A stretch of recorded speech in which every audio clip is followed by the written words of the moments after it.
pick a 2J or an LS if I had the ability, but you know, two Sure. K-series sitting in the garage. Use the power you have, you know. I can't blame you for that. Nope, can't blame you at all. Funny. I do think K-swapping a Z would be cool. People either love or hate that idea, but the problem, the two things you hear people complain about with Z's, you hear the same thing every time. It's a great rear-wheel drive platform with plenty of power, but, and you always hear these two complaints, it's too heavy, and oh, I think we are live on stream now. I'm hearing the Right. announcer audio.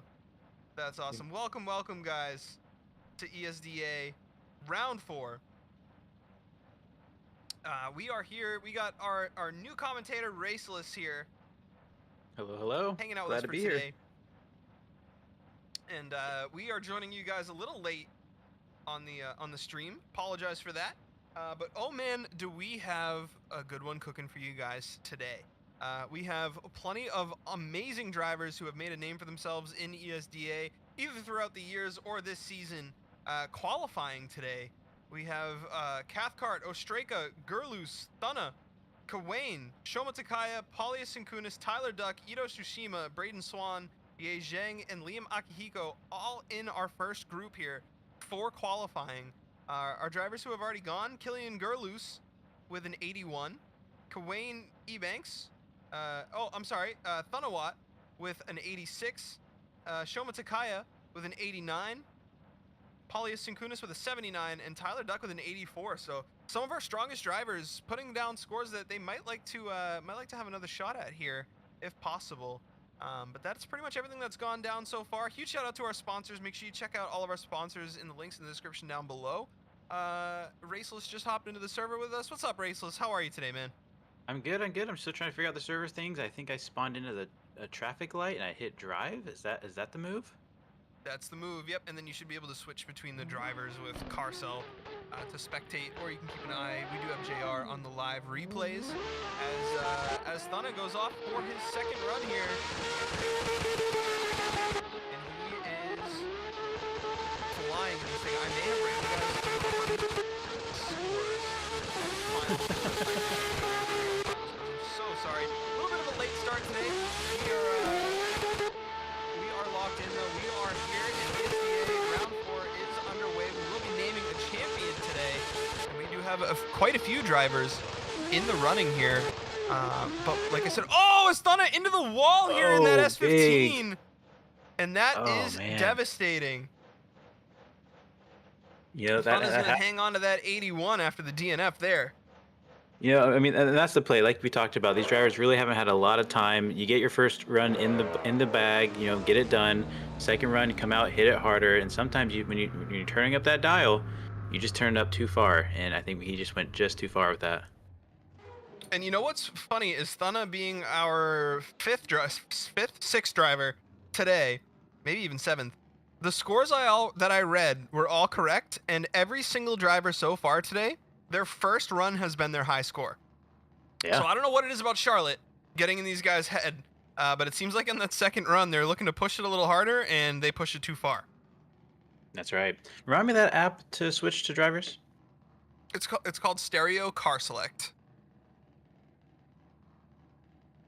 It may not be in like the apps section. You may need to install it third party. Okay, got it. I can see if I have the download for it. It might be kicking in my download folder. Yeah, that'd be great. Big shout out to everyone who's watching with us on stream. Hope you guys are doing well today. Make sure you say what's up in the chat if you haven't already. We apologize. We weren't live. Our mics weren't hot for you guys when we first got here. Appreciate everybody providing feedback for us, making the best show possible, of course. Hope you guys are having a great day and are ready for a good show. We have a lot of great drivers today ready to go, chomping at the bit for their chance to take home an ESDA championship. That's right, and the championship is out for the taking for a lot of different drivers. I think the story at the end of round 3 was there's now 8 drivers in contention for the championship.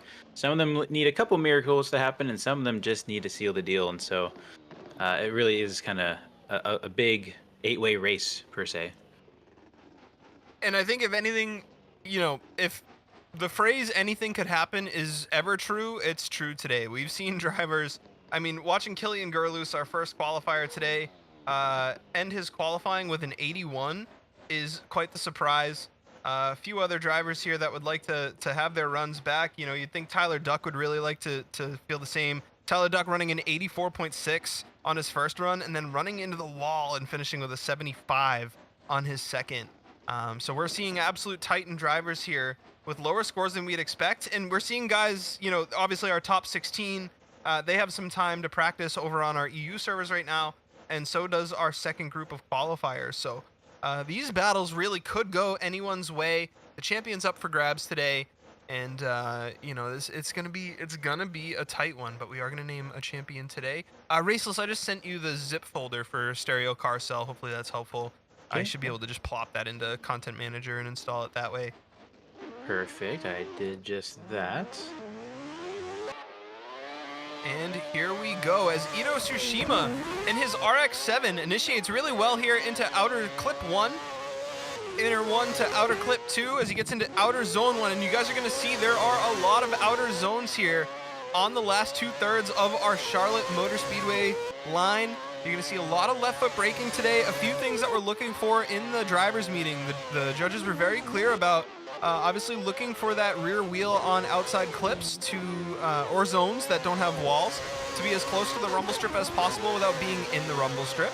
Obviously on zones with walls, we're looking for the bumpers to be as close to the wall as possible without hitting. And then on inner clips, we're looking for the drivers to fill out the zones, but not clip through the pylons with their front bumpers. So Ito Tsushima with a pretty solid run here. A few clips I think he'd like to be able to fill out a little bit better. And maybe a few bobbles, few changes he'd like to make on his transitions as he sets up for run number 2. We're going to see what the score is here for his run number 1 and see if he can add on some points.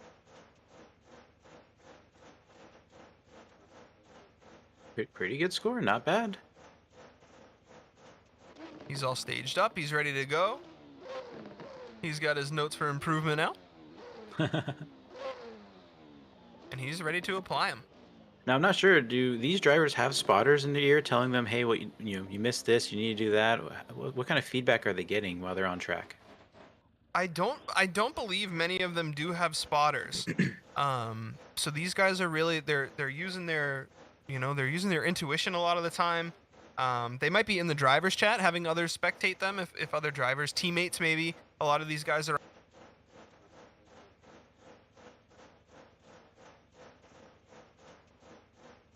able to make individual improvements on their own. Very nice.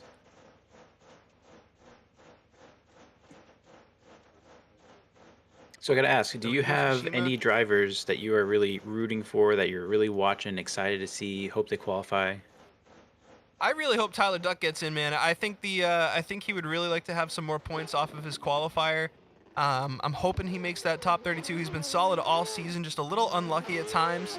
So Tyler Duck, our driver to watch. Quacks in the chat for Tyler Duck.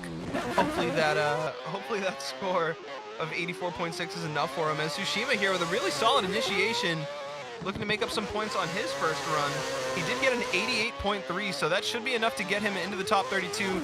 Look for him to push that RX-7 as hard as he can here on his second run. Really solid transition to a lot of angle. Not sure if he dropped the wheel there or not on the outside as he gets into his touch and go.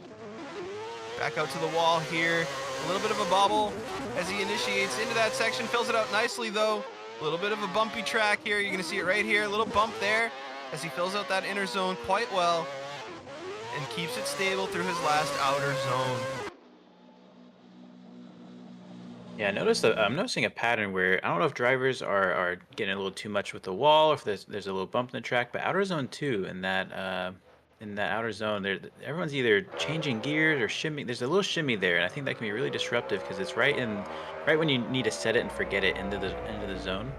And so again, I'm not sure if that's some contact or just some gear changes, but we're seeing a lot of movement from the cars.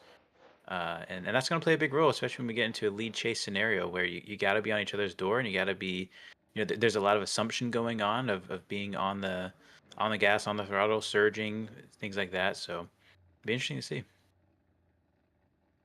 Absolutely. And we talked a little bit too earlier while the mics were off, and we'll fill in the stream with this too, is You know, a lot of these setups, driver to driver, the setups are so different, you know, and these guys with not a Hmm. lot of practice, they're really figuring out, guys with grippier cars, how they can manage some of that grip, either entering or exiting these outside zones.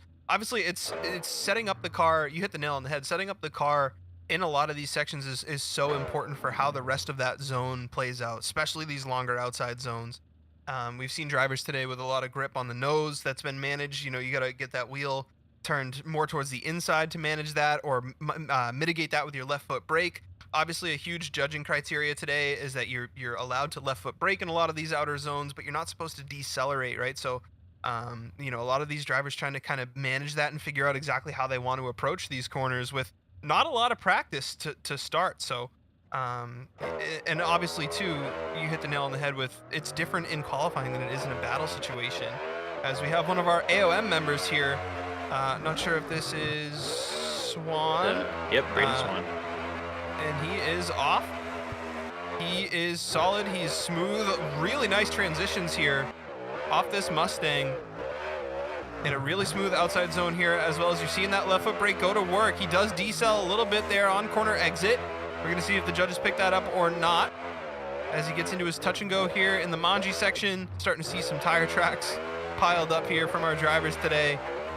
But Braden Swan putting it down nice and smooth. Hopefully there's not too much left foot brake. Is right there. He gets a little bit inside. That inner clip has been getting drivers all day. The front bumper's just going through that pylon. And Braden Swan with not a bad start. We'll see what his score gets as it rolls in. You mentioned that inner clip getting a lot of people. Is this a scenario where it's best for drivers just to leave another foot, just don't even get close to it and don't risk those points? Or do you think drivers are still encouraged to get as close as possible? What's the risk reward situation on those points? You know, I think in qualifying, the line is really important, right? So I think in qualifying, if I were one of these guys, I'd probably be trying to stay off that pylon a little bit. If I'm chasing, though, in a battle and I'm really lacking in proximity, I probably would trade that pylon for a little bit of proximity into that last outer zone. So a lot of this is the drivers in real time managing, you know, kind of where they can quite literally cut corners in order to get themselves back on the lead driver's door. And but I think if I were qualifying, and trust me, I'm speaking of guys with much higher skill than myself. Yep. I would probably be trying to pay as much attention to the line as possible and just trying not to get any points. And you know, the judges can see the car information as well, right? So if most drivers are 90 kilometers an hour through a certain section and you're at 70 because you're left foot braking, the judges are going to see that, right? So there he goes, beautifully done there, his second time, and he was able to make that correction. And that's what we like to see from Braden Swan. That might actually have gained him a few more points as he gets an 83.6 on his first run. We're going to see what he gets on his second. I would like to think that was improved quite a bit. But I do think, you know, in qualifying in a real life competition situation where judges are watching the cars from a podium and don't have access to this data, you're able to fudge the speed a little bit for certain sections just for the sake of line or you know, filling out a zone. I don't know if that's going to be the case so much today where you can, you know, the judges have real-time access to that data, but that allows our judges to make more accurate calls as well, which is awesome. Our judges do a great job. As Braden Swan with an 88.6 raceless, with a 5-point gain between runs. It's crazy. That's what you want to see. We talked about how this track is either going to make or break your confidence. I think that just boosted his confidence going into competition, assuming that he makes it in. That he is able to say, okay, I have a change I need to make. Let me go make that change, and he successfully makes that change. Because again, these drivers have not had much time with this track at all, and so every lap counts, including these qualifying laps. And just to know that you're not backpedaling, the more you do it, I think that's huge going into your competition runs. 100%, and his smooth transitions, I think, really helping him with his qualifying score. Should be able to help him as well if he can judge that distance on his transitions in battle, as Ye Zhang is out here in his RX-8. He does run a little bit inside the inner one as he gets back out to the wall for his first outer zone here. A little bit less angle than we saw on some other drivers, and he's really fighting that front grip as he gets out to the wall nicely there on corner exit. He's going to transition into outer 2, and it looks like the front is scrubbing a little bit there on this RX-8 as he's looking to build some speed out into the wall here again. And it looks like he is having a little bit of trouble gathering that car up. Doesn't want to go too fast. out to the walls. Beautifully done on this inner clip here as he gets to his last outer zone. And keeps it on the wall. Beautifully done in this last outer zone. Ye Zhang getting into a little bit of a rhythm here with the RX-8. I think he's feeling the car a little bit better now after that first half. We'll see what he can do on his second run. You don't see a lot of RX-8s even in real life drifting anymore, but I definitely noticed there's a lot of tire scrub. A lot of that front tire was really, it didn't seem really planted, right? There's points where I thought, oh, did he straighten a little bit? You know, he's really fighting that car. And we talked about how this track is, you know, round 4 is so about balance, and these drivers need to find that balance between too much speed or too much angle, and to really dominate here and beat their opponents. And it looks like the judges do value that speed as Ye Zhang getting through the track pretty quickly. Gets an 86.3 on his first run with a really wide initiation into outer clip 1. Beautifully done to inner 1. Beautifully done here to outer 2. Into his first outer zone. And Ye Zhang might be looking to put down a 90 here as he's getting through here even faster. A little bit of a bobble there through the middle of outer zone 1. Such a long zone to fill out as he gets into outer zone 2. Might have put a tire on that rumble strip. He does have to correct as he gets into his Manji section here, into the touch and go, back out to the wall once again. And a lot of left foot brake, gathers it up. And he's looking to add some points here. He's really solid on his inner clip. See what he can do here. Beautifully done with a little bit of a late angle coming into this last outside zone. And we're going to see if he's able to add some more points on top of his first run. But Ye Zhang putting out a clinic here in that RX-8. You know, we saw a lot of adjustments, but I think that's just a testament to him turning it up to that one more notch, right? Turning it up to 11, really laying it out. He already got his first run. He has a number on the board, and I'd love to see drivers just push even harder, and I think he's going to be well rewarded for that. I think so too, and we just saw kind of both sides of the spectrum, right? Braden Swan, very controlled, very smooth, and then Ye Zhang, with kind of the opposite, a little bit more of an aggressive approach, a little bit faster. He does get himself an 81 on his second run, which means his 86.3 is going to stick from his first run. I would be curious. The qualifying's moving pretty rapid here, so I don't know if we'll have time for judge interviews today on the qualifying side of things. Sure. I'd be curious to hear how those qualifiers were called, but we will be able to pull judges in for you guys as well on the battles. To get some more insight into the decisions. So Liam Akihiko and his Mustang ready to go. Biggest wing in the game. Just noticed staged that. up and ready to go. That thing is massive. Oh, this my. thing is a monster. Speaking of fast cars, Liam's been quick all year. Sometimes it is to his benefit, sometimes to his detriment. So we'll see what he can do as he gets ready to go here on Charlotte Motor Speedway. He is staged up and he is off in this green RTR Mustang.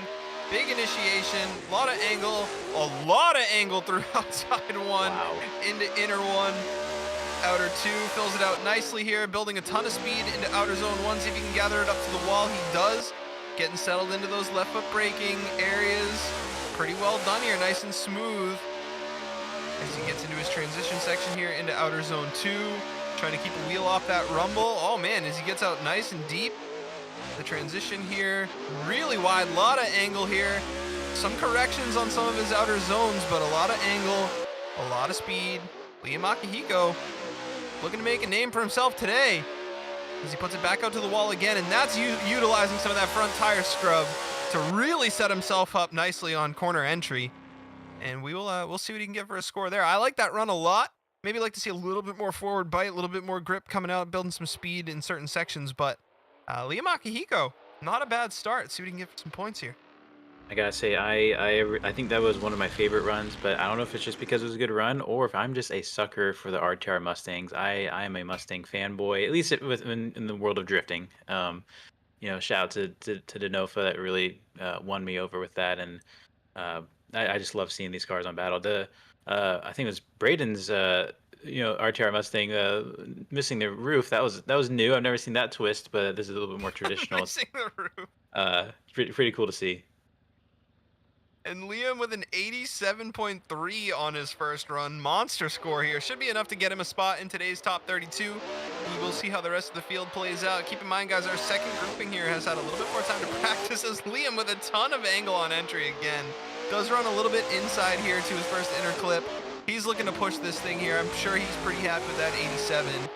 And so he is looking just to get settled and dialed. Really smooth section here through that first outer zone. It's so long, and he fills it out really nicely with not a lot of corrections. Oh, Liam's feeling comfortable today. Liam's going to be a driver to watch for sure. I don't know where he's at in the total point standings, but as far as his performance today in qualifying, he's looking pretty good as he runs a little bit inside there through his inner clip. Really nice transition with a ton of speed and angle. And Liam Akihiko, keep an eye out for this guy today. So going into the round, Liam is sitting in 16th position, and so not really a contender for the championship, but that doesn't mean they're bringing their A game. Everyone wants to win. And with that driving style, that aggression, I think he's feeling pretty dialed. I think he's feeling comfortable. I think that was a big confidence group booster for him as he turns out better and better laps each time. And I'm excited to see. He's one to watch my book. Even though he's not a championship contender, I want to see this Mustang go far. Well, and you know what I really liked about his qualifying runs is typically I think we see drivers playing it a little bit safer from time to time Yep. in qualifying. Liam's approach to some of those corners was filling out the requirements really well in a way that would be hard to chase, right? And I think that that's particularly impressive, especially the way that he filled out the last inner clip. He just entered with so much speed and so much angle, and he filled it out all the way. He didn't drop a tire going into his last outer zone, but he just entered in a way that I think would be really hard to chase. So Liam's driving style playing to his advantage here today. He does get an 86 on his second run, so he's going to stick with his 87.3. And the theme of first runs being the ones to stick moves forward. Yeah. So we are. I think Not that seeing it. rounds off our first group here. Okay. At least according to the spreadsheet. But Well, I'm we're not seeing seeing some any more cars drivers on pop the in. line, so that makes sense. And I mean, congrats to all those that have qualified. You know, you did the first hard part. I know, and some to give you some I guess background. I run a I guess you call it a Formula Drift RP series on my side of the fence in BeamMG, and I also compete in it. And man, sitting on that line, the nerves, right? You can. I've never felt and heard my heart so loud, other than when it was time to put down a qualifying run and I had to put something down. You know what I mean? And so they got through the hard part. I understand it. You know, great job, drivers. Even if you didn't get the best score, you got something on the books, and you know everybody that qualified or went out to qualify got a score, and so that's that's important. 100%. And the theme of solid drivers, maybe wishing they had a second chance, and some underdogs popping up with some really good scores today as well. Yeah. Pressure's getting to some of these guys, and it's a big day. It's a big day with a lot of competition. Anyone's game today. Absolutely. I already saw some beautiful RTR Mustangs. It looks like we're watching a purple one here. I think Team AOM, is that how you say it? Yep, it's AOM. Looking really good. I say looking good as in the car. They did have a huge wall contact, but this is practice. They're just figuring out the car, figuring things out. Absolutely. And the second group, guys, has had more time to practice today, as they did have an open EU server to be practicing on as the qualifiers were working themselves out for Group 1. So these guys have had a little bit more time to get used to the sections and how their tunes and setups are reacting to each spot. So we're gonna see some good driving here in Group 2 for qualifying today. I want to take a quick moment here quickly just to shout out all of our sponsors here at ESDA. If you guys haven't checked out all the links in the description, please feel free to go do that. We got TEAMGROUP down in the description, DnD Performance, Firman Socials, Next Level Racing, Billt PCs. You can use code ESDA at nextlevelracing.com, code ESDA for a 5% discount on Next Level Racing gaming chair. Big shout out to Moza Racing as well. Make sure you guys check out their stuff at the link in the description down below. Personally have myself an R5, absolutely love it. And then we got Vosan as well down there. You guys can check out their socials and their website. Links all in the description down below.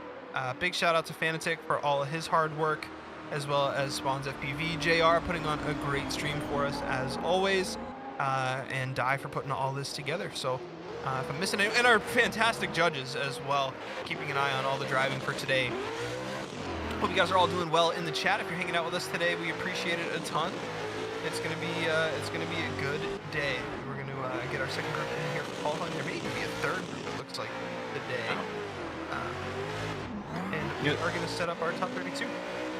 So one thing we talked about before the mics went hot, you seem to be interested in Hondas a little bit. It sounds like you're kind of the K-swap the world kind of guy. What were you telling me about your ideas and hopes and dreams or something of a Z? Oh yes. See, I think it would be cool to K-swap a 350Z because you don't hear about it too often, and it solves the two problems that you always hear about 350Zs, which are, you hear it all the time. You hear 350Z, great platform, plenty of power, rear-wheel drive. You can hop in a stock one and slide it around, but and here's the two things you always hear: they're too heavy. K-swap solves it, and there's not enough room in the engine bay to work on them. K-swap solves it. So I personally think K-swapping a Z is the way to go. Plus, let's be honest, as much as I love a VQ, I had a G35 myself. I love them. They do sound like elephants playing trumpets. Yep. So I think if you hear some VTEC going in a 350Z, I think that's especially if it's turbo VTEC, I think that's pretty cool. And solves a lot of the issues people have with them. I like how they look too. People, I don't know, rocket. They need a Rocket Bunny kit, and they need to have a hard top.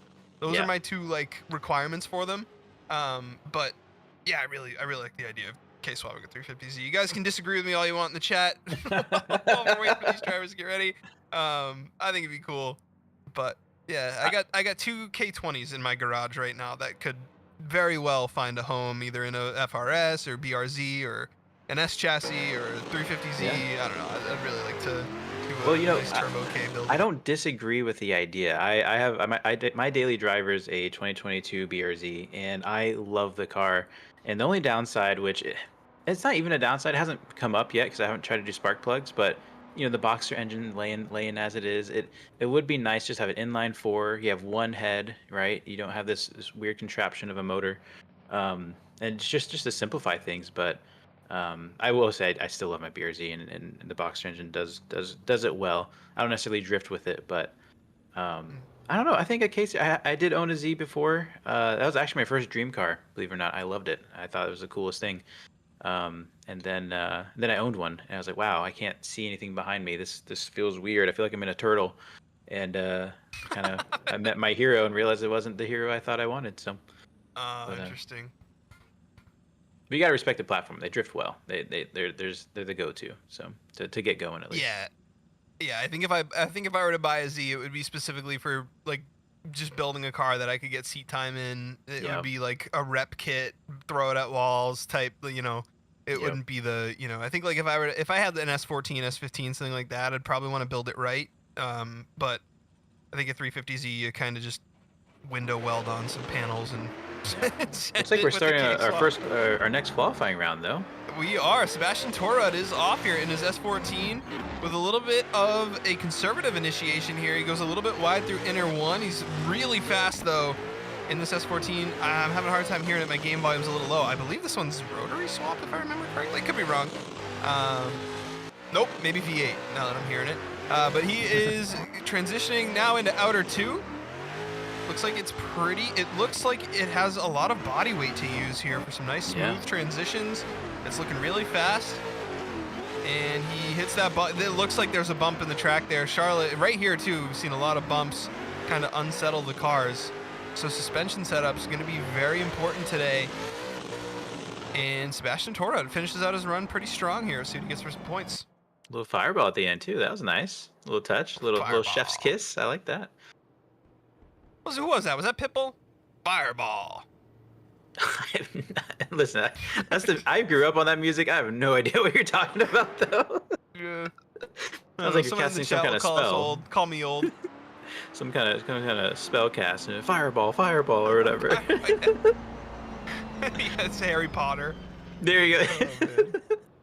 Pretty sure that was Harry Potter, man. The boy who lived. 80 points for Sebastian Torud on the first round here. I'm sure he'd like to clean that up a little bit here, see what kind of adjustments he can make. I think his initiation was probably where he needs the most cleaning up here. We saw Liam Akihiko absolutely fling it. Looking to have drivers set up off their initiation guys by the third tire. So You'll see guys running through this initiation section straight until they get to the tires, and they're supposed to be completely set up by that third giant blow-up tire. I don't know what you'd call it.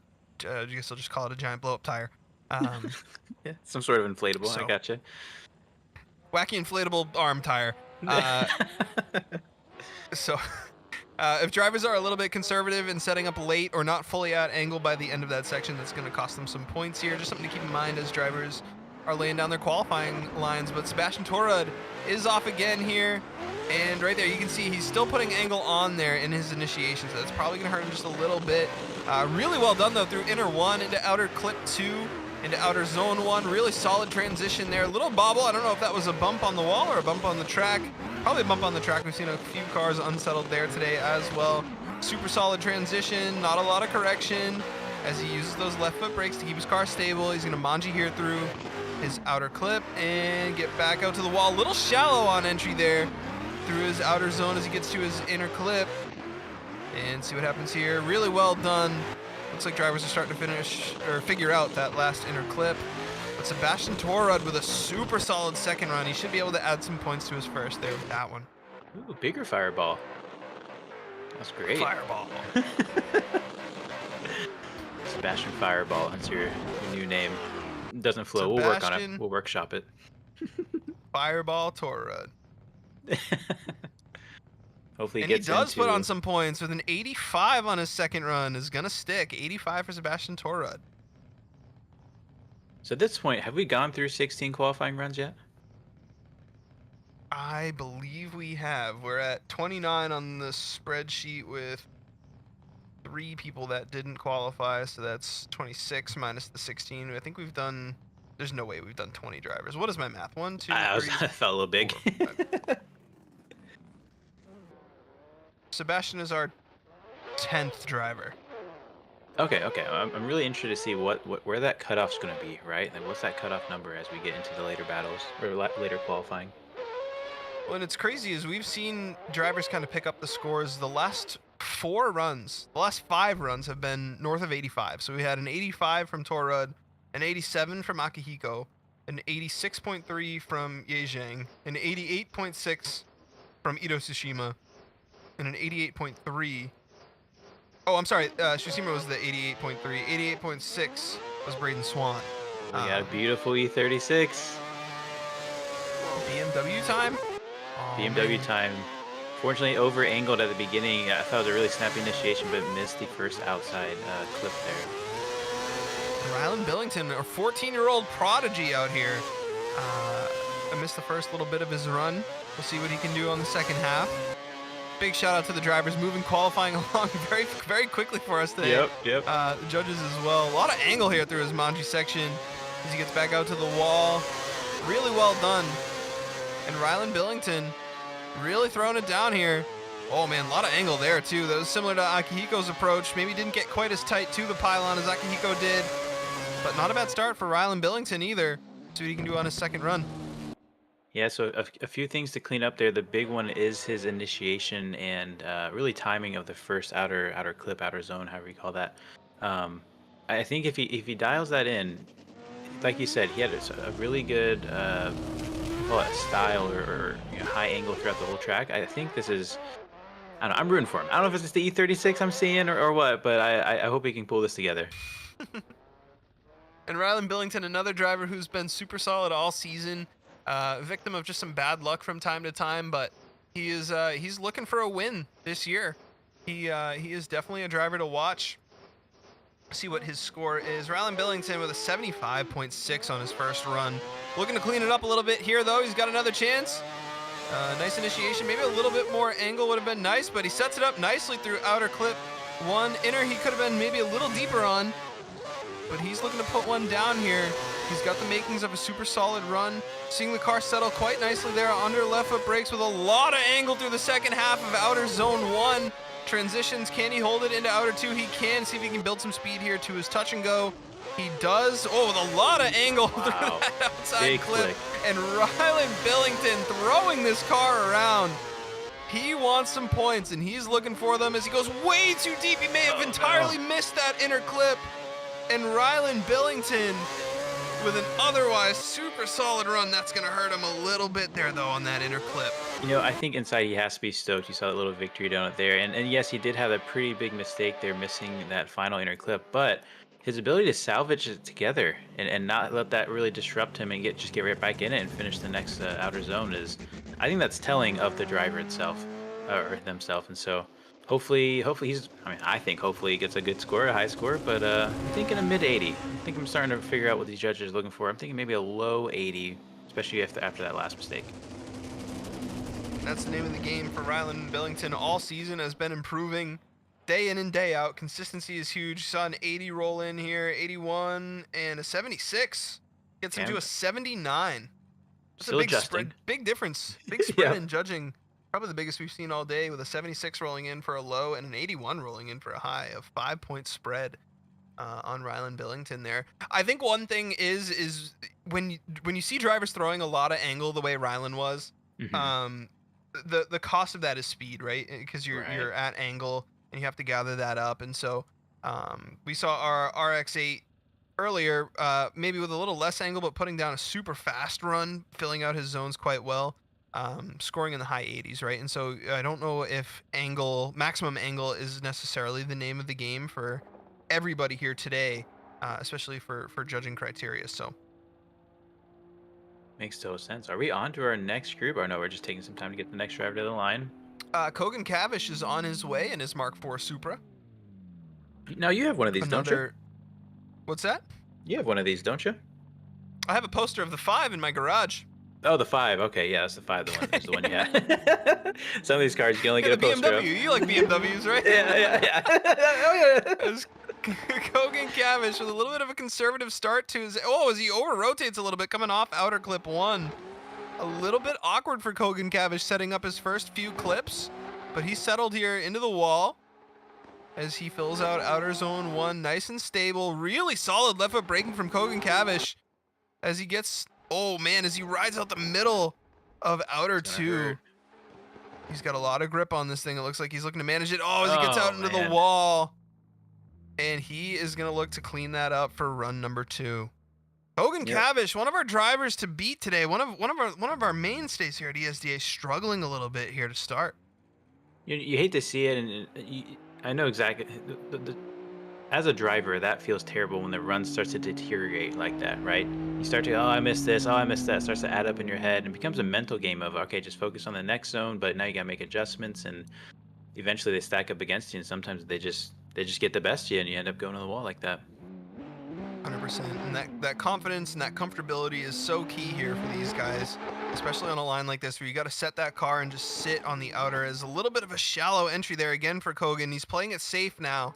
We'll see if he can kind of shake those mistakes piling up in his head as he does get back out to the wall here with better angle. We're going to see how he can clean it up here as we are approaching the section that gave him a little bit of trouble here, this outer zone. He's able to keep it nice and deep here. Kogan Cavish putting down a much better run this time. Let's see if he can keep it off the wall that got him last time. He does. A little bit of a conservative entry, but it sets him up nice for the second half of that outer zone. Goes nice and deep into his inner clip. Nice and deep again into his inner clip. Back to the last outside zone. Gets out to the wall. Puts that bumper right in the wall. And Kogan Cavish cleans it up quite nicely here. We'll see what he can get for some points. Interesting to see these different drivers initiating differently. Yeah. Kogan Cavish playing it a little safe there as he came out of the initiation section. Otherwise, pretty solid line. That's going to play such a big factor when we're in battles, right? Because I mean, you get initiation like Liam, big, fast, snappy, so fast and aggressive that you're going to have to already right from the get-go chase and try to make up ground. But then you have other drivers that are going to be a little bit slower, smoother, and you might not want to be surging or in a position where you have to surge. And so, hopefully, drivers get some more practice after qualifying. I don't know what the timetable is like today, but I think they could definitely use it in the sense of just getting more comfortable. They're laying it out in great runs for the time that they've had. But I think if they can really dial in their confidence on some of those initiations, we're going to see some closer battles afterwards. 100%. And it looks like Kogan did get an 80.3, guys. 80.3. That threshold going to be mid-low 80s. We've seen a lot of guys piling up in those high 80s today. Kogan Cavish, you're going to see if that's enough for him. You know, your We duck do have our there, next car. Tyler Duck at 84 is looking pretty good now. We'll see. We'll see. Amazing to see Tyler Duck in the lower half of the 80s. You would have thought he would have put down a solid 90 today after last round, getting out a little earlier than he would have liked as well. And I am having a little trouble finding the car that's lined up right now. Oh, there he is. Mr. Kubersep. Gert Kubersep. Another BMW for you here. Looks like our infographic might have been a little off there, but I love that E36. That is a beautiful color, beautiful livery. I'm excited to see this run.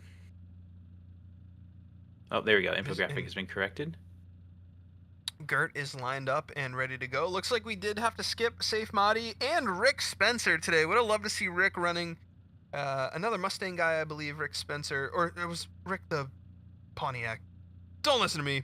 This is, you know, I'm the play-by-play guy. I don't know what I'm doing commenting on who drives what car. Anyway, Gert Kubersep is off here as he looks to initiate. Really smooth, adds angle as he approaches outer one, gets to inner one quite nicely. This car's looking really smooth here for Gert today as he transitions out into the wall. Holds it, very nicely done here. Gert Kubersep looking pretty solid to start as he goes into his transition section to outer two. Puts a wheel on the rumble strip. Not sure if he dropped one or not. He's flying into these sections here, nice and deep. See if he can keep it off the wall as the wall gets him. Oh, you had to say something. You did this, you know that? A little too much. Well, you know, I noticed as he was entering the outer zone that didn't, on the left-hand turn that didn't have the wall, he floated pretty wide, and I wasn't sure if he dropped the wheel there or not. But the wall did get him there as he makes some Commentator's contact, curse. So. That's right. That's right. It was looking good, and through that section, I noticed he wasn't really on throttle much. Watching his, or I guess the G meters that they have on these windshields, there wasn't a whole lot of forward bites. Like you say, I think it's just a floating issue per se, and so hopefully he can clean that up, and hopefully he knows what he did wrong and he knows the fix. 100%, 100%. And this looks like that type of setup too that you would see a little bit more of a smooth approach to some of these lines at the cost of some of that grip and speed. So. He's really got to play the line to his advantage. It looks like the judges have been focusing a little bit more on seeing some speed as he goes into his second run here. A little bit more of an aggressive flick on his initiation. He knows he needs the points now after some contact in the wall. Gert Kubersep looking to clean it up here for run number 2. Gets out to the wall again. Really nice proximity. Pretty smooth. A little bit of a bobble there as he sets himself up nicely, though, for the second half of outer zone 1. Really long zone today. Takes a lot of car control as he transitions to outer 2. Adds angle a little bit late into the corner here. We're seeing a lot of that from Gert today as he is able to keep it over. Last run is going to go through his inner clips here to set himself up for our last outer zone. Gets out to the wall. Nicely done, Gert Kubersep. And that's the improvement he needed to put down some solid points. Great run. I love to see that car complete the run. I can only dream to get my E36 to look like that. I love the build. I love the look. Very clean look. I did notice he was much more confident with his throttle movements, it seemed, as well. Looks like he's getting a score here soon. 86. Okay. 86, a solid score for Gert after zeroing on run 1, and that's the mental game you were talking about there, Raceless. It was, it's so hard to come off a run where things don't go your way and put down a heater like that, but Gert was able to do it. As we do have our Mercedes, our only Mercedes in the league, in the ESDA Championships, round 4 today. I'm surprised to see this. Ready to go. I've never seen this before. I love the idea. I love the concept. Should be Anthony Taylor, I do believe. Could be wrong there. His in-game name is 1. So forgive me if I have the name wrong there. One thing I'm noticing here, we have not seen a 90 yet. Our top qualifier has an 89.3. We have not. That is interesting. I'd definitely like to know from the judges themselves exactly what they'd be looking for out of these drivers to qualify for that 90, but yeah, what are they missing? They're not handing out points today by any means, right? Not at all. They said show up, suit up, get on the track. We're gonna treat you like you've been doing this for years. That's right, and a lot of these guys have been. That's it's amazing the level of skill, especially at this point in the season. These guys are all warmed up, they're ready to go, and the judges hold them to that high standard. ESDA world-class driving today as Anthony Taylor is off here in that Mercedes. Here he goes, Big initiation. And we are seeing all of that slick tire on this model sticking out full angle there, full lock as he gets out to outer zone 1. Really nice initiation there. He's gathering up a little bit, and a couple changes there, couple bobbles as he sets himself up for the second half though. Nicely done. And he's starting to get a little more comfortable here. A lot of left foot brake there, a little bit of scrub as he slows down, a lot of angle. I think that's what hurt Rylan Billington as well, just throwing maybe a little too much angle at the cost of speed to fudge the line just a little bit. But Anthony Taylor staying off the walls, filling out his inner clips really well. Some really nice approaches here. I think Anthony Taylor on his second run is going to be nice and comfortable after feeling out the course on his first. We'll see what he gets for some points here. Now, I don't know if it was the car, the wing, or reality, but he was looking so snappy. The way they were snapping from transition to transition was, there's confidence there, right? Like we said, this is round 4. Drivers have been warmed up from the previous rounds. This track's a little different. They don't have a lot of practice, so nerves could be high, but overall, they should know these cars pretty well, and I think that's what's paying off for him here. Absolutely, and I do want to make a correction here, guys. I'm so sorry that this is Safe Madi. This is not Anthony Taylor. My apologies to both drivers. Sorry, Anthony in the chat. My bad. If the drivers are listening as well, if you could change your in-game names to your actual names, that's a huge help for us as commentators. Sometimes it can be a little tough to tell who's who. So we greatly appreciate that if you guys are listening. If any of our drivers are in stream, I appreciate that a ton. So that was Safe Madi here. We're waiting for his points to roll through. And if Poor drivers Anthony in the chat. for drivers in the chat too, let us know. What are your thoughts on this track? Are you enjoying it? What are some struggles that you've been having? We'd love to get your feedback. 100%. We would love to pull some of you guys in for interviews later in the day as well. A lot of you guys are always available for us. We appreciate that. So during battles, we'll get you guys in here, hear your thoughts. But Safe Madi off again here. Nice initiation, a little bit more angle. He runs a little bit too far inside there though on inner clip 1. Gets outside, nicely done to outer zone 1. And he's looking a little bit faster this time. A little bit less with the steering correction. Safe Madi did get an 85 on his first run, so plenty of points off his first run. As he transitions here into his Manji section, goes through the touch and go, sets himself up nicely for outer 3, stays off the wall. Little bobble sends him inside, but he's able to gather the car up there as he's going really tight. That front splitter may have gone through the pylons there. It's as close as can be, very hard to tell. And Safe Madi with a solid set of runs here, 85 on his first run. We'll see what he gets for his second. I don't know if it's going to be that elusive 90, but it looks like I would reckon it's about the same as we did before, which is good. You want to see consistency at this point, especially when you're thrown into this mix without a lot of time to practice. Like if you can already get consistent, then that's going to be a big help. 100%. And he gets an 89.3. Wow. A monster score for Safe there. Unfortunately, still no 90. Still not quite able to break into the 90s there. It looks like the grippy fast setups are what the drivers are looking for, or what the judges are looking for today out of our drivers. Safe Madi was that the top score today? I think that's the highest score. We've seen one other 89.3. Yeah. Out of Shoma Takaya today was the only other 89.3 we've seen. Absolutely unbelievable. It looks like maybe we're getting our next batch of drivers in, if I could guess right. I believe another BMW on their way to the line right now. Okay. In this, it's like an E46 from what I can tell. Yep. Okay. All right. This is the real. Would the real Anthony Taylor please stand up? He is ready to go. So sorry about that, Anthony. He is all staged up, and he is ready to go for his qualifiers here. And we'll see what he can put down for some points. I gotta learn my BMW chassis raceless. I don't E46, E36. I don't know, man. I don't. I don't blame us you. Honda guys, it's very rare you hear guys be like, "This is a DC5. This is an EM1. This is a Honestly, I know more. I know more about your engines than I do your body styles. Every time I hear some kind of so Civic, funny. Yeah. You got to be a very specific breed of Honda guy to call an RSX a DC5. But here we go. Anthony Taylor with a very solid initiation there. I got a Honda brain, my bad. Hitting VTEC now, though, as he gets out to outer 2, into the outer zone 1. A little bit of a correction there as he enters, gets really deep to the wall, but is able to stay in drift there. That was close. That was very close. Anthony Taylor throwing an aggressive line.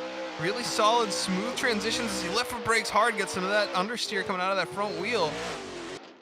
Just to set himself, as he goes too wide into the wall. That wall has been gathering up. If there's a wall counter today, it's going to have to be for that one. That one's been gathering up some drivers today, man. At this point, we're going to be moving the wall. They're going to be moving the wall with all these contacts, just beating on that wall. Crazy. You know, these drivers, they're pushing, you know, and it's funny, I saw it a little bit in Anthony's line too. He sent it really hard and had to really left foot brake the car to settle it in the corner previously. And I feel like sometimes when that happens, these guys end up pushing that next section really aggressively. And so we will see how he can handle, sorry, Alex Rogachev's graphic just popped up with hundreds. We will see how Anthony Taylor, I was like, 100? What? He hit the wall? Yeah, we're going to see how Anthony Taylor handles his second run here as he gets all staged up. You know, and you mentioned that, you know, after they have an issue, it's not even a compensation thing. It's just, I think they get excited. They're in the zone and they're pushing. 100%, yeah. You know, they know that those mistakes are going to cost them points, and they just want to, you know, they just want to lock in for those next couple and push it as hard as they can. And it ends up, you know, like you said earlier, it really is a mental game of just being confident, but you know, conservative where you need to as well. It's a balance of being able to send these cards hard enough to fill out your zones in an impressive manner. Did we see a Taylor tire drop? Try saying that 3 times fast. Taylor tire drop. I'm not sure what it looked like on the stream. On my end, it looked like he may have dropped a tire in that outer zone as he fills out his inner clips quite well, though, as he gets to his last outer zone. And Anthony Taylor has put down a monster run here after zeroing once again. I mean, it's going to come down to if that was a tire drop or not. I think that was a fantastic run. I would expect to see a high score, but again, I'm new here, right? So I can't put my finger quite on it, but great run. And props to Anthony Taylor for sending it as hard as he did there on that run after some mistakes, you know? Oh, and it was not, I don't think it was a tire drop, Raceless, as Anthony Taylor pulls an 88-point second run. Nice. After hitting the wall. Absolutely incredible stuff from Anthony Taylor to stay in it. He may have just secured a spot in our top 32 today with that 88-point run. That's a good score. It's a really solid score. I'm thinking he's in the show. We got, what, quick math suggests 10 more drivers to go through? Sounds about right. So the top 10 then are locked in. This is Blastoise in game. Blastoise, like the Pokemon? Like, I think like the Pokemon. My personal favorite Pokemon. Or as my grandma calls it, the Pokemon. Is it like the Pokemon? Remember that? Have you ever seen that YouTube video where it's like my grandma names Pokemon and she gets the Charmander and she goes, "Oh, call him Hamilton." No, I haven't, but that sounds hilarious. Internet gold, bro. Internet gold. I've never thought of that idea, man. Genius. Have old people pronounce Pokemon. Oh man. Yep, Blastoise, always a Squirtle guy. You know, the way it happened for me was I picked Charmander as a kid. My cousin wanted Charmander, but he was already through like 3 gyms. So he talked me in. He's like, you know, Squirtle, Wartortle's way better than Charmander. And he was, because he was level like 25 and I just had a little Charmander. They're like, oh, really? Oh, yeah, that makes sense. I'll do the trade. And he gypped me out of my Charmander and gave me the Wartortle. Man. But that Wartortle beat the Elite Four with struggles for me as a kid. So, you know what? I'm a Blastoise guy. Have been ever since, as Blastoise is off. I'm so sorry, guys. I don't know what his actual name is. This is Michael Varys. I can see it on the side of his car. Another AOM member here. Really solid initiation here as he sets this car up quite well. We're seeing these AOM Mustangs looking very smooth today. Very well set up as he is super solid. If his speed's up, Michael Varys may be looking at a pretty high score. Oh, as he goes a little wide, he has to correct it, and I do believe his rear wheel dropped into the rumble strip there. As Michael Varys, though, with a super solid first half, maybe the guy may have the car that puts down our first 90 run in his second. I don't know if he'll get it after that tire drop here, but he is looking pretty solid to start here. Michael Veras out to the wall again, and we're seeing a lot of that left foot brake lock up those front tires on a lot of these faster cars today. We'll see what he gets for some points on his first run. Yeah, definitely had borderline errors, borderline not, and that's the kind of game you want to see in a especially a qualifier, especially a lead qualifier, right? Just laying it all on the line. I don't know if there's a style point or a wild card point or a wow factor consideration, but I think he absolutely earned those points, at least in our hearts, if not in the judges' eyes. I'm excited to see the second run. Absolutely, absolutely. Definitely some points for improvement, especially even with a tire drop, putting down an 81.6. Michael Nice. Veras has the makings right now of beating his Elite Four with only struggles. Let's see what he can do on his second run. He's staged up, ready to go. Lights green. Michael Veras, will he put down our first 90 of the day? If there's ever a guy to do it, it's going to be Michael Veras with a super solid initiation. Oh, a little shallow, though, to outer one, and a little deep there on inner two. Or inner one, I'm sorry, to outer two. As he gets out to outer zone one, really solid on the wall. Great proximity to the wall here for Michael Veras. And he's able to build some speed on corner exit. Bumper in the wall. Oh man, as he might have dropped the tire again, entering outer zone two. We'll have to watch that one back and see what the judges say as he gets out to outer zone three. Rear brakes glowing here as he locks him up just a little bit. Great car control on those left foot brakes as he transitions into his inner clip. Sets himself up nicely here to finish out the line with an unbelievable entry to his last outer zone. And Michael Veras putting down an absolute heater. Huge angle. Unfortunately, those mistakes at the very beginning, I think, is going to cost him that 90-point run. It might even keep him at an 81. Who knows? But I'm sure we'll find out here soon. Yeah, I think his initiation being a little bit shallow, and if there was another tire drop there, it's going to be absolutely devastating. We will see. I'm experiencing some frame rate issues. I'm wondering if I can hop out real quick before the next driver lines up. I'm going to do that. Good. See if I can refresh. If not, we'll give Raceless the play-by-play for the next. Oh boy, I have to remember the zone numbers. No, I'm not even there yet. Honestly, I'm just calling them inners and outers at this point. I couldn't get the in-game stuff to work, so I'm just watching the stream now. So. Oh, that's funny. That's funny. Yeah. I should be back in time for our next driver here. Yeah, they're taking No some time to worries, get no lined worries. up. You know what this needs though, and what I miss from, I mean, this just really does remind me of Formula Drift and all that fun stuff. I don't know why I am in the mood for concessions, right? Concession stand stuff, maybe a hot dog, maybe some popcorn, just something to, I don't know, just I want to be in the event, right? Like be there. Let me ask you, what's your favorite thing to get at a, I guess a drift event or so? You know what, dude? It's so basic, but hockey games, racing event, whatever it is, Sure. popcorn and Sprite. Okay. Just popcorn and Sprite. There's something about the way the two go together that, Yeah, no, I can see it. you just pop a mouthful of popcorn, then you use the Sprite to kind of like water it down. Man, you are good at the play-by-play. Just give us a play-by-play of your hockey He's game. popping the popcorn in the mouth. He starts to chew it, and he's using the Sprite currently to water it down. And it's nice and sugary now. It's become mush as he chews it. Doesn't need to chew it because it's just popcorn Sprite mush. I feel like Sprite is one of those underdog beverages. Like I feel like everyone says, it's Coke or nothing, or some other dark drink. But I the other day I just got a Sprite from the I went to the dollar store. I went on a little test drive because I changed the spark plug in my truck and needed to make sure it ran right.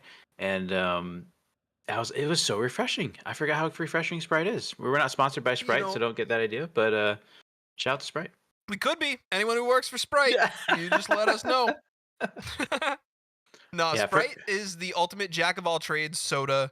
It it doesn't have to try so hard to be something it's not. It's just exactly. neutral, it's refreshing, it's light, it's not syrupy. Like, I love root beer, but like it's not like if you're working on your car in the heat and then you come in and you guzzle some Sprite, you feel pretty good about yourself. Yes. You guzzle some root beer and you need a nap, dude. You know what I mean?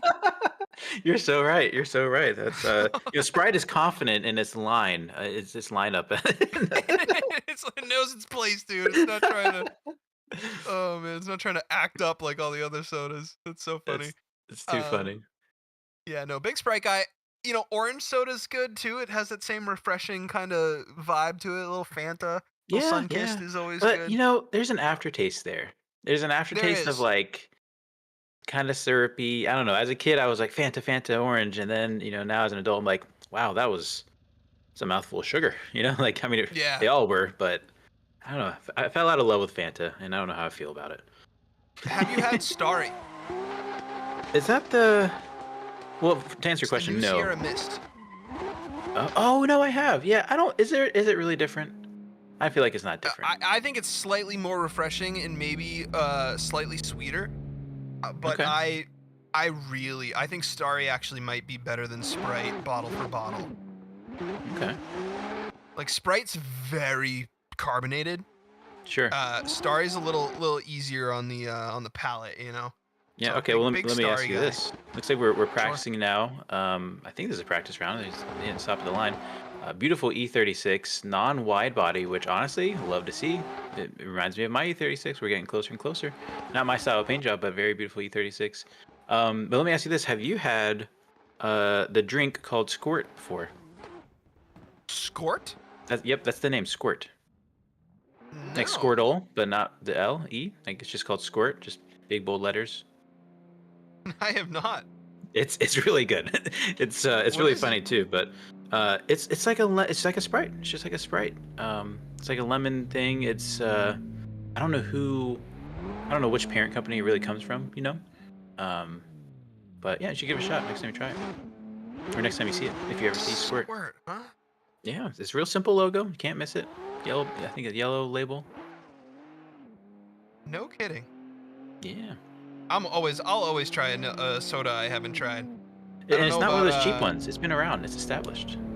really. I'm gonna Yeah, Google this right now while we're you waiting should. You for. should. Make sure Actually, I you think put there's a soda. car missing from my car pack. I gotta sort that out real quick. I should probably spend this time trying to figure out that thing that you had. So, um, looks like the car pack changed. It did, and I hope that it is in. I don't see it in download links. Let me see if it's in content downloads. Sorry for the technical difficulties, guys. Looks like we had an updated car. I may have to jump into the judging stand and sort that out with the guy. When you do join in, oh, I think he's gone. All right, it's just us watching this beautiful E36. Sorry about that, Raceless. I jumped out. No, Right you're as you were good. saying, if you do jump out, my bad. I heard it. No, you're fine. You're fine. I was gonna start just lushing over this E36 here. I love those Halo headlights. Did you get the answers you needed? I did not. No, I came right back Yes, over because I super didn't want to fast. leave the game. Yeah. Oh, feel free to go if you gotta go. All right, I'll be back in a sec. All right. But yeah, so it's beautiful E36, these halo lights, which it's a funny story. I bought my E36, and like most cars you get, it turns into a project of maintenance versus a project of actually doing the things you wanted to do to it. I remember I had it in my shopping cart and I didn't press buy. I was gonna wait a couple days. I don't know why. I put these beautiful halo lights just like we see on this E36 in my shopping cart, and something held me back. I said, maybe I'll just wait a few days. I think it was $200 at the time, which is a great deal now. And sure, wouldn't you know it? I think it was probably 2, 3, 4 days later. I went to go for a drive, and the white smoke just started pouring out of the car. Ended up cracking the head and blowing the head gasket, and unfortunately, that was the end of trying to modify my car and instead now maintain my car, and which led to a long process of rebuilding the motor and such. So, whenever I see those halo headlights, I am just absolutely excited for it. I'm actually in the process of rebuilding my car, my E36. It's not really meant to be a drift car, but we'll see what happens. It might turn into it anyways. It's meant to be just kind of a clean build with a turbo M50 in it. Um, and it does. I did actually end up sourcing some halo headlights for it, so motivation to finish up the project, finish up the build. Looks like we don't have camera view of the cars right now. Um, Looks like the track is clear, so we'll go ahead to the YouTube chat, see what's going on. Let's see. Jonathan thinking, Jonathan thinking that his engine was loud. I'll be honest, I haven't had any engine noise because I haven't been in the game. I wish I could hear these cars. Hopefully, I'll get that set up for the brackets here, just so I can really feel immersed in it. Welcome back. What's up, man? We are I'm currently downloading the updated car pack. I'm gonna try and open it up and just sling in the one car that I'm missing. 'Cause I definitely want to get back into the game here and make some calls. If not, I can call live off the stream. JR has the live stream going for us as well in Discord. Hope everyone's doing well in the chat. If you guys are chilling with us today, appreciate you guys a ton. We are in for a good set of battles today. They're discussing exactly what the start time for battles is going to be at the moment. Just waiting for a few more drivers to roll in. But other than that, having a pretty good day today, man. We got some great drivers here today. Pretty high points threshold with a lot of high 80s scores here off qualifying. No 90s yet. We'll see if anyone can get one out of the last round today. So how do you use that that mod that you sent, the stereo carousel? Is that off on the apps to the right? Is it something different? Because I did install it. It should be in the apps to the right once it's installed, and it's called Stereo Carousel. And then when you open it, it'll bring up a menu on the bottom of the screen that has all the drivers' names, and you can just click on them, and it'll spectate that driver. Gotcha. I might not be installing it correctly then. That's weird. I'll keep troubleshooting this. Maybe a guide on the website. I forget. I installed that like in April, like when we did the LCQ. That was a while ago. I don't mean to leave you hanging out. I'm gonna take a quick little break. Restroom. I'll be right back. No worries, no worries. We're waiting for my car pack to install. Like I said, if you guys are chilling with us in stream, thank you guys so much for being here today. Appreciate you guys a ton. Make sure you check out all of our sponsors as well. While you guys are here, that's TEAMGROUP, DnD Performance, Firman Socials, Next Level Racing, Billt PCs. Next Level Racing, make sure you use the ESDA code for 5% off on Next Level Racing equipment. That's code ESDA at Next Level Racing. We got Moza Racing as well. Check out their link in the description down below. And Vosan, you can check out their stuff as well as all the ESDA socials at the link in the description down below for you guys if you're hanging out today. Just watching some warm-up runs as everybody is getting down. And gonna install the car pack so I can get in and make some calls for you guys. Just finished downloading, pop it into Content Manager. Let me know how you guys are doing in the chat. Let me know what your favorite Pokemon is in the chat as well. And if you don't like Pokemon, one, you're wrong. Two, let me know what your favorite soda is instead. And I'll give you guys the pass. Installing the car pack right now. There we go. Car pack.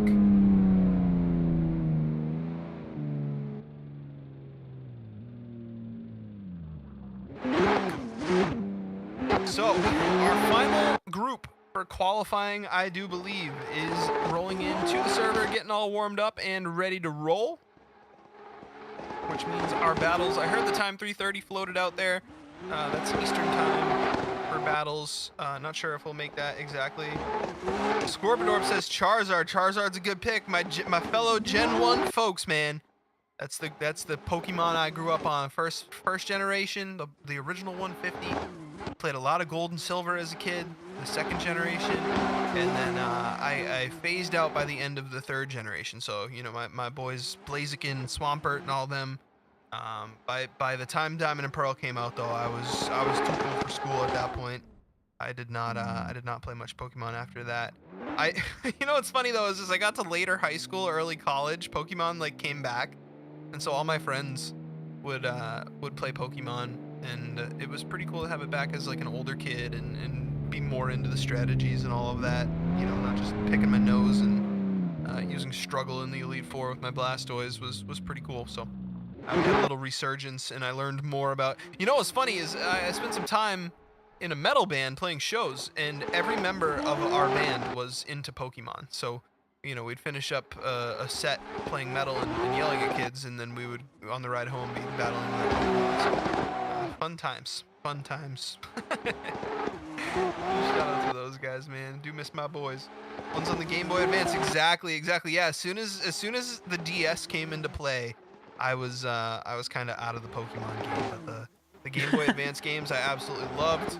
Oh yeah, we're still We're back still on talking Pokemon? Pokemon, man. Still talking shop. Yep, Game Boy Advance was where I kind of phased out. Fire Red, Leaf Green, the Gen 1 remakes I played a lot of as well. But yeah, by the time Diamond and Pearl came out, that was game over for me. I'll be honest, I didn't get too much into Pokemon. I had a Game Boy Color. That was my last Game Boy. Remember the Advance came out. I was like, oh, that's so neat. I want to get one. And then it just didn't happen.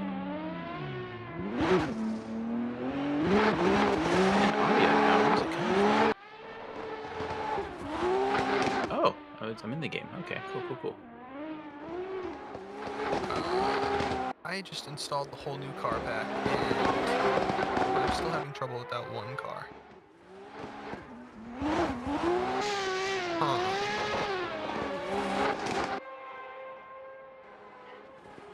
Try direct install on Murph's car.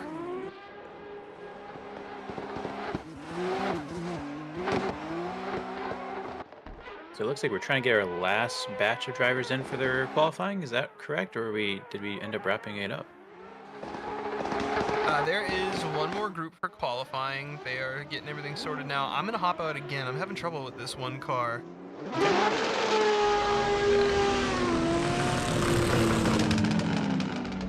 Sounds good. Chat's wondering what is this talking about. That's too funny. E36 sure is getting its laps in. Chat's asking where Chris is at. So my name's Raceless, and I've been asked to fill in as a judge for this event. And so I don't know the full details of Chris or where he's at, but it is NTNS and I commentating today's round 4 final round for the 2025 season. Welcome back, yes, NTNS. Yes, sir. And we are having our first driver line up here for our last group in qualifying. I'm going to be calling this one from JR's stream. I'm having a little bit of trouble getting into the server, but we're going to move things along here and get ready to go. As we have...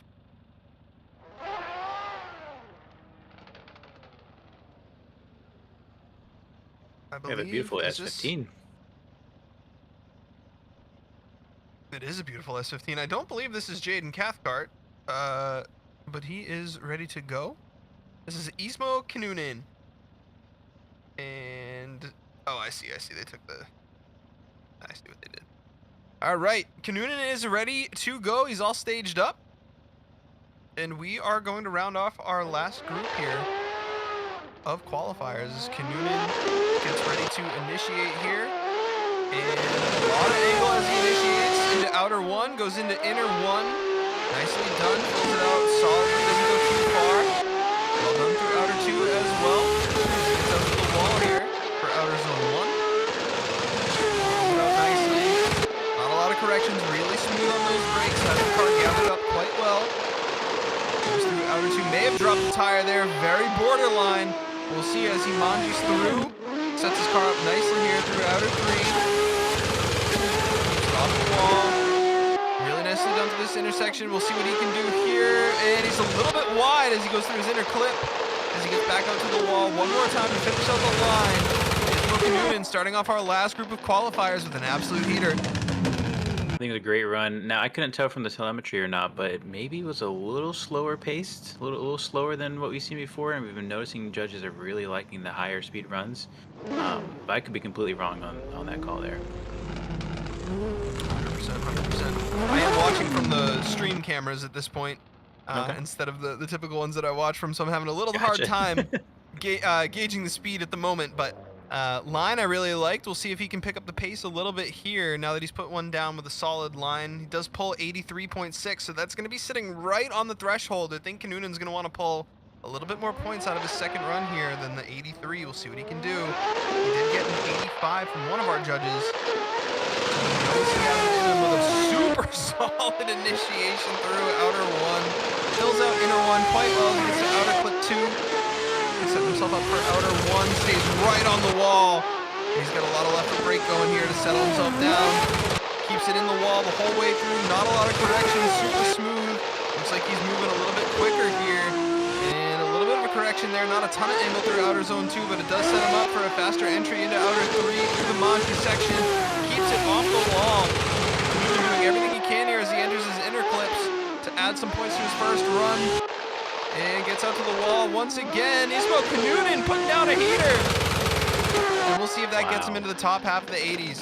Super deep in the zones. That's the run you want to see. I think he's getting up there. I think he's improving his score, which we have not seen much of today. Everyone's doing a great first run, and their second run always comes in a little short. Hopefully, he sees some improvement to stay in the competition. Oh, and he sure does. He gets an 88 on his second run. Well done from Ismo Kanunin. Great run. And that should be enough to get him up into the top 32 today. If we paused it here, all the drivers that ran would be getting in the top 32, but we have 8 more qualifiers to go through. So we're going to start seeing people get kicked out, and the first one that might get kicked out here is Ryland Billington. So Ryland's hoping everybody else zeros from here on out, and we'll see how they go. Absolutely, absolutely. And we have some mainstay names as well here, who still are yet to qualify. We got Darius Ostreka. We got Makoto Ito, Garrett Shaw, Alex O'Hara, Ryan Martinez, Brandon Surrett. A couple James Estrella as well, guys that have competed in the top 32 multiple times this season. Still looking to qualify today. So we will see. Waiting to get cars to the line. Not sure. We were zooming through qualifying earlier, and the drivers were ready. Maybe everybody else is having some car pack issues. Maybe.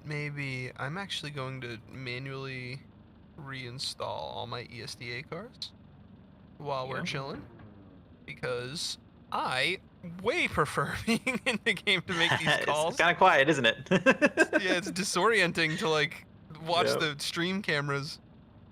Yeah. Yeah, you kind of can't see which zone's coming up next or right. anything.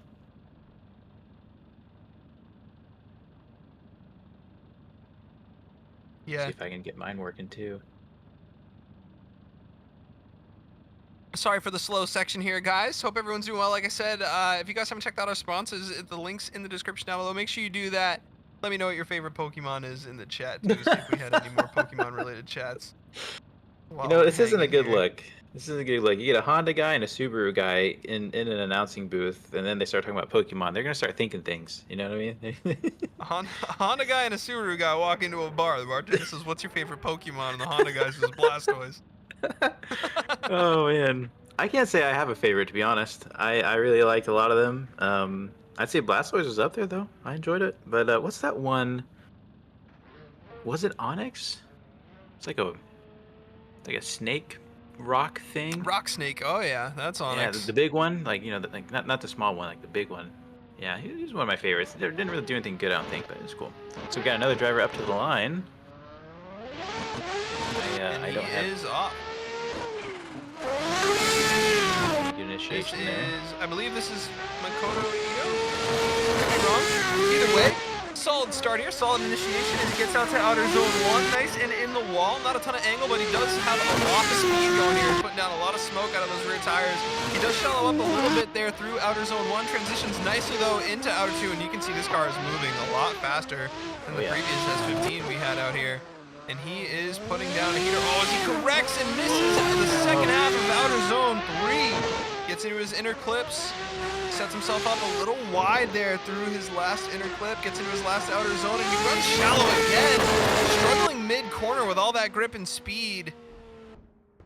You know, I think a lot of that is the mental game we keep talking about, where you have that bobble, you have that mistake. In this case, it was a pretty big mistake, and unfortunately, it's not just about now your car's on the wrong line. It's mentally you're on the wrong line. You're missing your marks. You got to gather it up. And so again, these drivers have not had a ton of practice. They're kind of going into this pretty blind, and so Hopefully he can make those adjustments, clean it up, and stay focused, not let it get to his head. No, hopefully he can take confidence that his first lap was golden, and so he just needs to throw down again and just not make that one mistake that snowballed into multiple mistakes. That's right, that's right. And this is Ryan Martinez, guys, off for his second run. Sorry for the misnaming there. This is Ryan Martinez on his second run. He's going to try and manage that grip. I think a lot of the times seeing guys shallow up. Oh, he goes outside there. He's really shallow on some of his clips. Oh, as he gets out into the wall, trying to send it a little deeper that time. And that's going to cost him. I think some of the like we said earlier, races, the grip equals speed in a lot of these drift cars, right? And we're seeing this guy move so fast. He's got so much grip that, unfortunately, it's just too much to hold on to. So, and that could have worked well with him. That could have worked well for him in the earlier rounds. But like we talked about, this track requires it's a balanced track, right? It's not, you don't want too much grip, you don't want to be so really trying to find that middle ground. 100%, 100%. Especially with this track has very long outside zones with walls, and so that requires being able to hold your car at angle for a very long time, and it's hard to do when you have a lot of grip. It's not like I believe it was Barbara DeGaio, the one with the really high, the high speed downhill sections where all that grip is going to help you pull in battles. You have one wall at the end to really worry about. It's about a quarter the size of the walls that we're running today at Charlotte.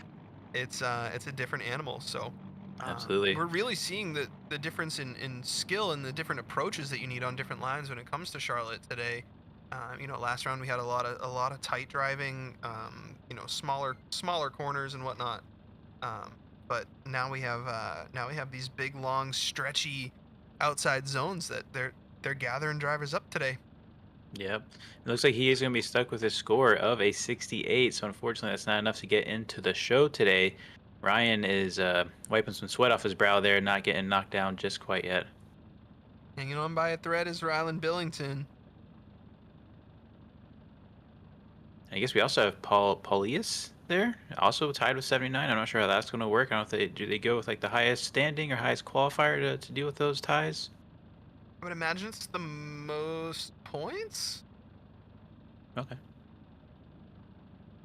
But that would there's probably I think they're in order right now on the spreadsheet, so there would be a reason why Sinkunis would be just above Billington to be the first eliminated. Right, and there's a points difference there as Ryan is in, let's see, 47th, and Paulius in 18th, so that does add up to your theory there. Looks like we have a GR Corolla pulling up to the line. Peter Czekowicz. Nice. We'll see what he can do here in the Corolla. Love to see it. He's lined up, ready to go, waiting for that light to go green. I cannot imagine how this car must handle it. Like I said, I had to go at it. I pulled out this simulator to try to run some of these cars, and that short wheelbase, whew, you can be so snappy, but also to a detriment. I mean, it's a whole nother beast to drive. Yeah, definitely curious to see how that handles those long outstretched outside zones as well, especially with that shorter wheelbase. But Peter is off. He is ready to go as he initiates. Plenty of angle there. A lot of left foot brake. You can see those rotors glowing in the front and the rear here. As he gets nice and controlled through these zones. Maybe lacking speed just a little bit. Bumps the wall, but stays in drift. We'll see how the judges count that wall tap. As he gets through outer zone 1 quite well here. Transitions nicely into outer zone 2. Puts a wheel right on the outside line. Doesn't drop one. Really solidly done from Peter as he puts a bumper on the wall there through the Manji section. May have been the first time we've seen someone do that all day. Leaves maybe just a little bit early through outside zone 3, but gathers it up nicely for his inner clips. Runs solidly through his last inner clip as he sets himself up for his last outer zone. Gets out to the wall, and nicely done from Peter. What great driving. I saw a couple of bobbles, and they're mainly due to maybe some car hopping. Like we noted, the track is a little bumpy, and it can really unsettle the car, and that really gripped him up. He did a great job kind of anticipating that, pushing through it, and filling all the zones. Super solid stuff from Peter. It's going to get him an 83 on his first run. Let's see what he can do here to pick up some points. The 83, pretty close to that threshold. Is it going to be enough? Right now, threshold 79, so he's got about 4 points on our lowest score. I'm sure he wants a few more points. It's really solid initiation. Oh, he goes too wide, though, through inner 1. Nicely done, though, through outer 2. Gets out to outer zone 1. And again, puts that bumper on that wall. Nice and consistent. Really deep. Better outside zone 1 through his first run. He gets to outer 2. Really solid again there. With one wheel on that blue line. Really deep through his Manji section. Oh, as he hits the wall and it sends him out. And Peter looking to stick with that 83 from his first run. After a few mistakes in the cost him, he was just sending the car a little harder. But it should be enough to get him up in there. You know, that's the play, right? You get down a run, you get points in the bag, you start feeling confident, and then you turn it up from there. A lot of drivers are taking that approach, but it's also kind of biting them a little bit from actually getting a higher score the second time around. That's right, and that 83 is going to be enough to bump him up over Michael Varys with an 81.7. Going to bump out Ryland Billington and Paulius Sinkunis. Is also the 79 here. Yeah, pressure's on. Looks like I saw a Supra warming up there in the background. One of those Mark V BMWs. Darius Ostrika, I do believe, in the battle chat right now. Brother to Martinez, or Martinez Ostrika? Who has had a stranglehold on the entire season up until round 3. And he is staged up and ready to go. It is Darius Ostrika. And we'll see what kind of run he puts down in this Mark V Supra. Hey, I have a poster of this car. Yeah, practically anything, don't you? I practically own a poster of it, that's for sure. Poster doesn't leak oil all over the place. Yeah. He initiates here. Son of angle into outer 1. Really well done through inner 1 as well. Outer 2, he fills it out really nicely. Really solid initiation into his first few zones is Darius Ostrika as he sets it up nicely here. A lot of left foot brake. Maybe not as much angle as some other drivers. Hopefully he can build some speed out of it though. As he exits outer zone 1, transitions to outer zone 2, puts a wheel on the rumble strip. And Darius Ostrika put down a heater here. As far as line, we're going to take a look at speed as well, of course. As he gets out to the wall, nicely done. And a lot of left foot brake here as he hits his inners. You'd like to see drivers, as you see those front wheels lock up. I think you'd like to see drivers building a little bit more speed through outer zone 3, but Darius Ostrika with a pretty solid line to start his first run here. Great run, and not related at all. You have me craving Sprite now when you talked about your concessions, your favorite snacks, your sporting game snacks. Shout out to chat. Let us know what kind of snacks are you enjoying as you watch along with us. I gotta say, I think my favorites, you know, the little nachos that you get that's never enough. I think those are one of my favorites. They're terrible, right? Like, it's not good quality. It's borderline gross. It's borderline plastic cheese, but something about that is just warming, you know, fun. It's Yeah. That's my go-to. Yep, concession stand nachos, one of those cheaper the better type snacks. Yeah, you know? yeah, exactly. Like, I don't need no onions on these things. I Yep. know what I'm getting here. This is $12 14 nachos. All right, here we go. Darius Ostrika sets it up here again on initiation. Darius did get himself 83 points. The 83 points something or 84 points something. As he transitions out of outer zone 1 into outer 2 again, really solid here.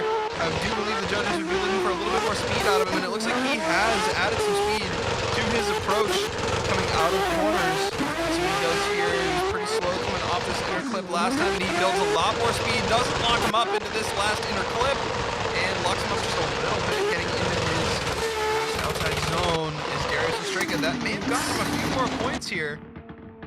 Again, we keep talking about confidence. The confidence is building in some drivers, and sometimes it's you know, drivers are risking a bit much and then losing that confidence. So I think, I don't know, hopefully all the drivers are feeling more settled, but I'm sure there's some out there that are just trying to make it work, but even at this high skill level.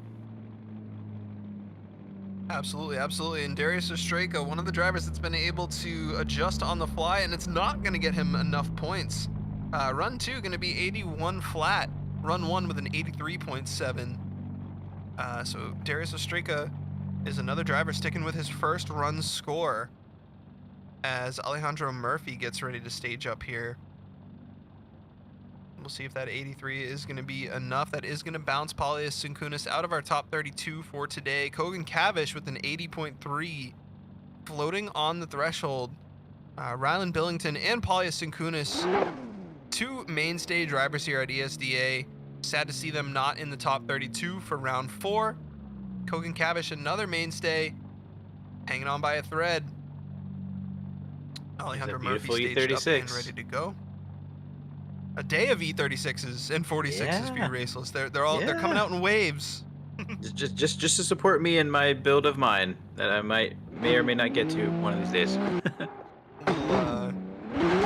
Inspiration, you could say. As there you go. He comes out with angle out of the cones. It is Alejandro Murphy. He is not playing around as he enters and gets to outer 2. Really well done through his first 3 clips there as he gets into his first outer zone. See how he can handle this car on the wall. Does a pretty good job. A little bit of a correction there to set himself up for the second half, but a good amount of speed, plenty of angle coming through his transition. Puts his, that might have been a tire. He's very deep coming through outer 2. We'll see if it's too deep or not when the judges put their scores in as he gets back out to the wall once again. And Alejandro Murphy putting it down right now, trying to build some speed as he gets in. Oh, he corrects, he grips up and zeroes out. That is devastating. He had a really solid run on his hands. That's the section right before the bumps that people are starting to grip up a little bit, and as they wheel hop, they just kind of grip up. I mean, he gripped up right before it. Yeah, and it's the first time we've seen we've seen drivers have some trouble there, either going too far inside or outside on the last inner clip. This is the first time we've seen a car just grip up and zero out on their angle. So anything goes here. He did have a solid looking car, and he did have a solid looking run up until that point. So he may be able to make some corrections here and still put down some good points. So we will see. Yeah, the biggest thing here is hopefully he knows what he did wrong. Hopefully he realizes, like, oh, I shouldn't have clutch kicked, or I shouldn't have stabbed the brakes, whatever it was, whatever misinput he did. Hopefully he recognizes it and doesn't go into this run thinking, shoot, let me just try again, because that's the worst feeling. Right. Shouldn't have bought a BMW. Just kidding. It's probably oil on the track, He probably had a cooling issue. I kid. I love it. As he leaves the cones again in drift.